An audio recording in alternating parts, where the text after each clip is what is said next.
Como é bom refletirmos sobre a nossa vida e as questões que envolvem tudo ao nosso redor. Recentemente eu venho pesquisando, buscando mais informações sobre quais posturas limitam realmente os nossos resultados.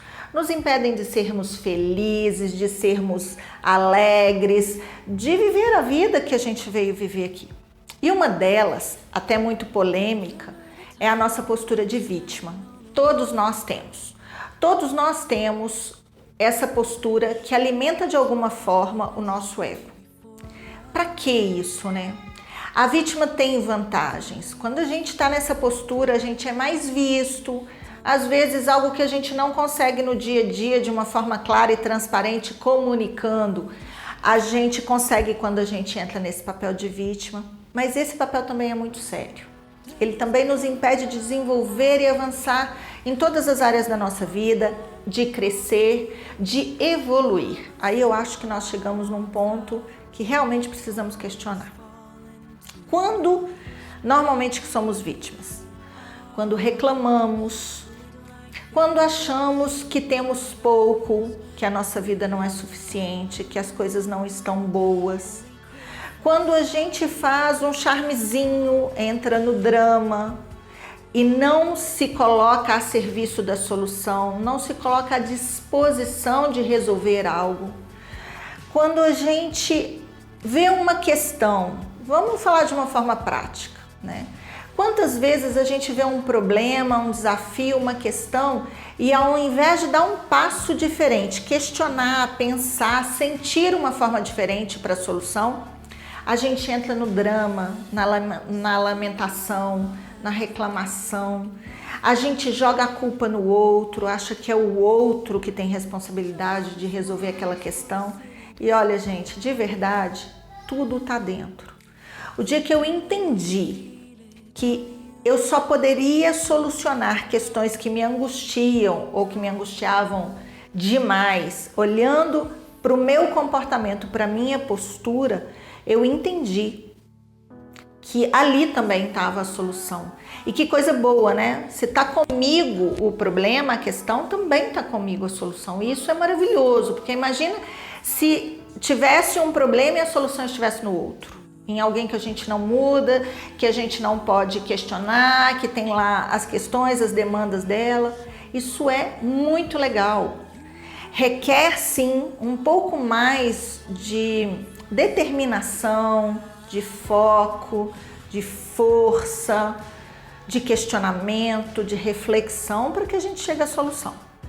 Às vezes até precisamos da condução de um bom profissional, na maioria das vezes. Eu particularmente, toda vez que entro em questões de muitos desafios, eu busco um profissional para me apoiar. Eu tenho uma mentoria e eu sigo dessa forma, porque a solução vem de uma forma mais rápida quando a pessoa vê aquilo que a gente não está conseguindo ver. Mas vamos voltar lá para a vítima, a nossa vítima interna. Toda vez que eu faço algo para uma pessoa e eu faço inconscientemente querendo algo em retorno, algo de volta, eu corro o risco de virar vítima. Porque essa pessoa não sabe o que eu quero de volta. Ela não entende que ela precisa me retornar. Eu não fui clara, eu não comuniquei, eu não fui específica. Então, a única forma é entrar no papel de vítima. Dentro da visão sistêmica, a vítima surge quando ela não dá conta de compensar algo que foi feito, ela se sente ofendida, agredida, e a única forma, às vezes, é agredir, se calar, sair de cena, para que essa relação volte a fazer sentido, pelo menos por um tempo. De um modo geral, nas relações entre casais, nas relações de amizade, quando uma pessoa sai de uma relação dessas sem manifestar o porquê, ela se sentiu em algum momento vítima. E aí, olha que engraçado. Normalmente, quando alguém sai da relação e a gente acha que foi injusto, que não foi legal, que foi um movimento de desconsideração, a gente está entrando também na vítima. Então, são duas vítimas e onde tem duas vítimas não tem solução. Bert Hellinger falava que a vítima não quer solução. E recentemente eu vi uma live do Ítalo Marcilli falando que ninguém dá conta de conviver com vítima. Então a gente não busca estar em contato com vítimas quando a gente tem algumas questões. A vítima não pode ajudar, a vítima não pode apoiar. A vítima começa a ficar desconsiderada, ou seja, um comportamento que cada vez mais se retroalimenta. Eu não posso apoiar porque eu estou no papel de vítima, cada vez mais vítima, e as pessoas me veem como uma pessoa que não pode apoiar. Eu alimento mais essa vítima e isso não acaba, não tem fim. É um dos motivos, vejam bem, que fique bem claro, onde as pessoas entram em depressão, têm síndrome do pânico e alguns outros sintomas que têm limitado tanto a vida e o dia a dia da gente. Nós, no papel de vítimas, a gente fica no menos, a gente não utiliza o nosso potencial, a gente não consegue crescer, desenvolver, usufruir tudo que a vida tem para nos oferecer. E às vezes, numa simples fala, a gente se identifica vítima. Quando alguém faz algo em relação a mim, e eu olho para isso como se fosse o fim do mundo e não ajo com relação a essa fala, eu entrei em vítima. Eu entrei no papel de vítima.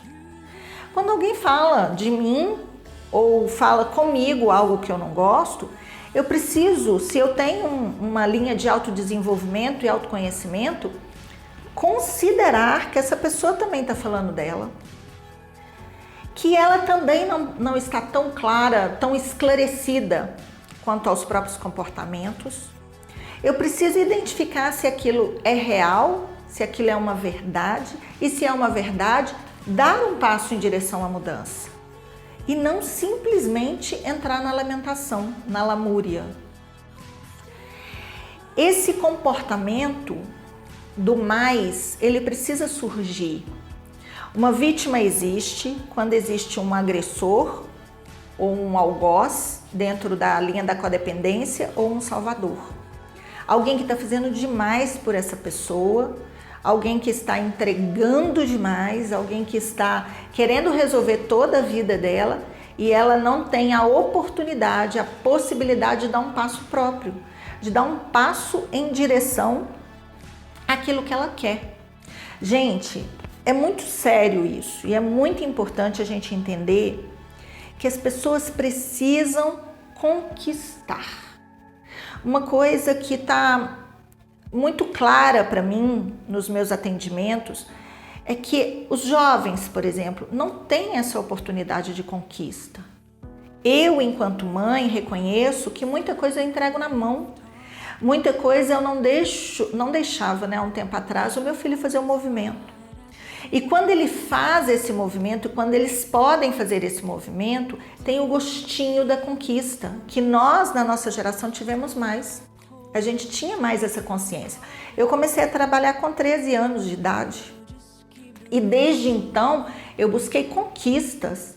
E o que é conquista, né? Conquista é aquilo que me realiza dentro, que traz uma emoção, que traz uma experiência muito legal para aquele momento, para aquele movimento que eu quero ali.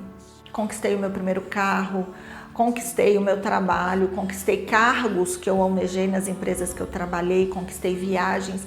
Isso tem um sabor diferente. A gente entrega nas mãos e não dá oportunidade para o outro conquistar. E eu estou falando especificamente de jovens para ilustrar, mas não é assim. Às vezes a gente não deixa uma pessoa de dentro de casa ou um amigo fazer um próprio movimento, por exemplo, de ir ao médico.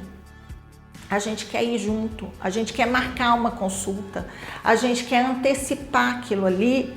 Inconscientemente, eu estou falando para a pessoa que ela não tem capacidade. Inconscientemente, ela se sente ofendida. Inconscientemente, essa amizade daqui a pouco não existe mais. Uma coisa muito legal que eu aprendi é que precisamos refletir sobre os momentos da nossa vida. Se eu me sentir ofendida, se eu me sentir magoada, chateada com alguém, eu preciso olhar para o papel que eu estava exercendo naquele momento. O que eu representei para aquela pessoa, para que ela me visse de uma forma ofensiva e me ofendesse. Porque ofende quem está ofendido. E aí vira uma troca no menos, uma troca no pior das relações. A vítima, normalmente, ela não olha para o que ela faz. Ela se sente injustiçada, ela se sente inferiorizada, ela se sente pior e ela não age a favor do próprio talento, da própria força, das próprias questões. Sair desse movimento, às vezes exige sim, uma pessoa que te conduza, uma pessoa que te apoie, ver isso num outro nível, numa constelação, isso tudo pode te fortalecer e pode avançar a sua vida de uma forma como você nunca avançou. Eu desejo que encontremos e alimentemos todos os dias a nossa essência, o nosso melhor e deixemos um pouco a vítima de lado. Sair de vítima e entrar no papel da nossa essência, do nosso melhor, mais fortes, mais conscientes. Esse é o meu desejo profundo. Até a próxima!